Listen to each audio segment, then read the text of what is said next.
Hello, this is Keith and welcome to another Home Media Minefield Supplemental, helping you with information to navigate the complexities of home cinema and home media entertainment. And for today's supplemental episode, I am going to be talking about The Silence of the Lambs, the award-winning psychological thriller that this year is celebrating its 30th anniversary. Now, earlier this year I did do a product unboxing as well as a full review of the Criterion Collection Blu-ray edition of this film that was released in 2018. But since then, Kino Lorber Classics have recently released a 4K UHD version of the film.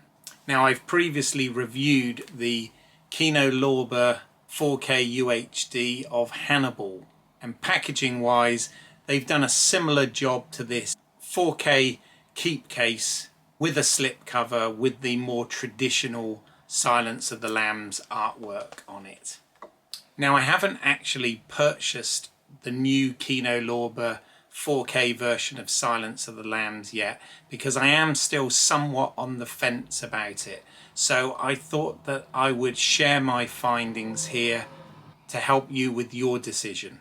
First up, for full transparency, all of the reviews that I currently do on this channel, I buy all of the discs myself. I'm not sponsored or supplied by any of the distributors. So everything I'm saying is completely impartial. The other disclaimer that I really need to point out up front here is that if you're outside North America, then the discs that I'm talking about, certainly the Blu-ray discs on both the Criterion Collection and the accompanying Blu-ray disc on the Kino Lorber, that includes most of the special features, are Region A locked discs. So if you need to play those outside of that area, you need a multi-region Blu-ray player. Now, I have covered this in a separate video where I talk about region codings and explain about that, and I've also done a review of a multi-region Blu-ray player as well, so please check those out on this channel. The 4K UHD disc is of course region free, but this is assuming that you have the correct equipment to play Dolby Vision 4K UHD discs, so therefore the appropriate 4K UHD player and television capable of that output. Right, so with all that aside, now let's go into this.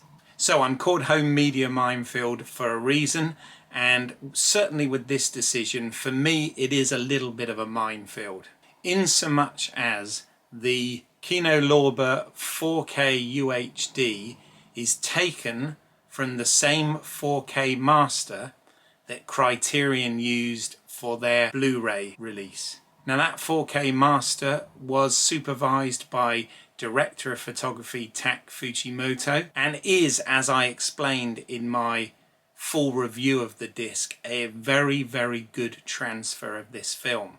Now, I researched these things in detail, and I have watched, listened to and read many reviews of the Kino Lorber 4K UHD out there and looked at screen A to B comparisons. And it really is a tough one because the 4K, as one would expect, the 4K UHD disc is an improved picture. Because of the resolution, you do see even more of the film grain, but you are benefiting. This is a Dolby Vision disc with high dynamic range, so the contrast levels are much more nuanced than that of the Blu-ray, but there isn't a massive amount of difference in it, which is why making this decision is quite a difficult one.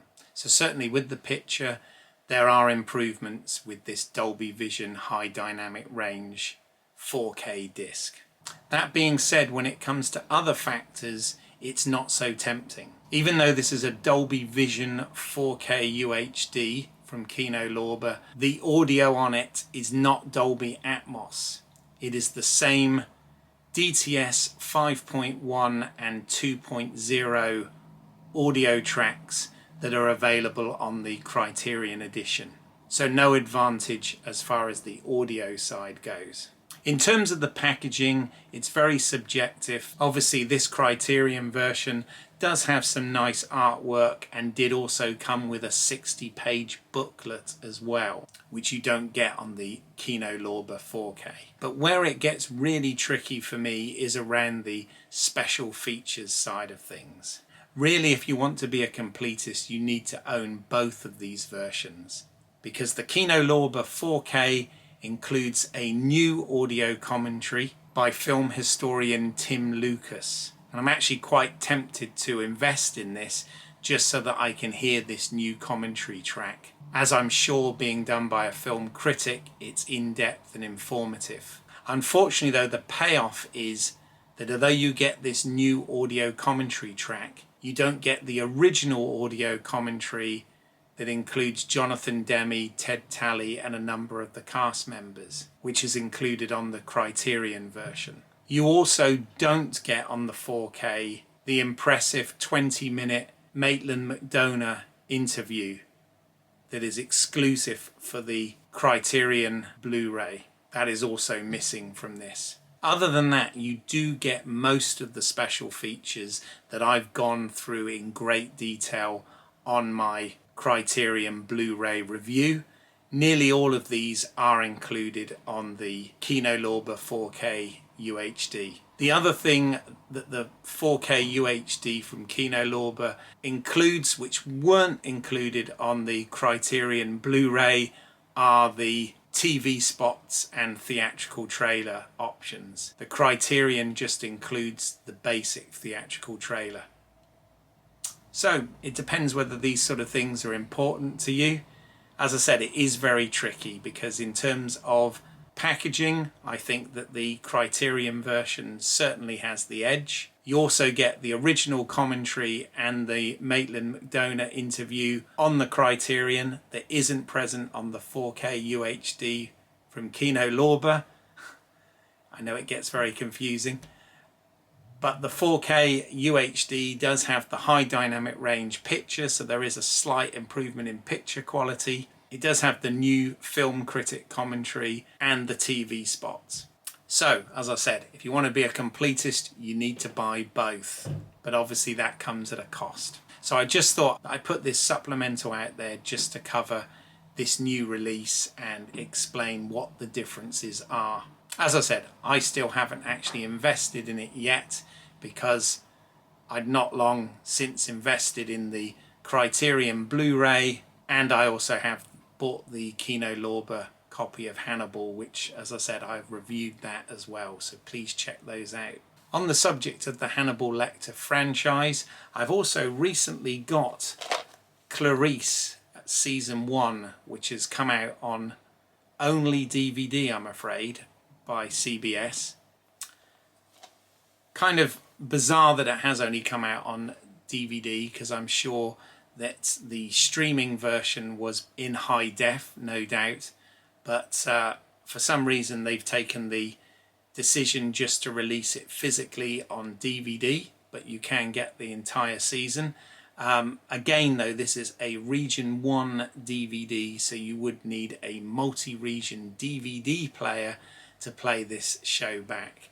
I haven't actually opened or unsealed this yet, but looking at this, obviously you get all of the episodes, but it says here that you get nearly 90 minutes of exclusive bonus materials, and they include deleted scenes and some featurettes and a gag reel. So it'll be interesting to see what's on there. I actually did enjoy the series. With this, they took the opposite approach to what they did with the Hannibal series, whereby with the Hannibal series, they contemporized and completely reimagined everything.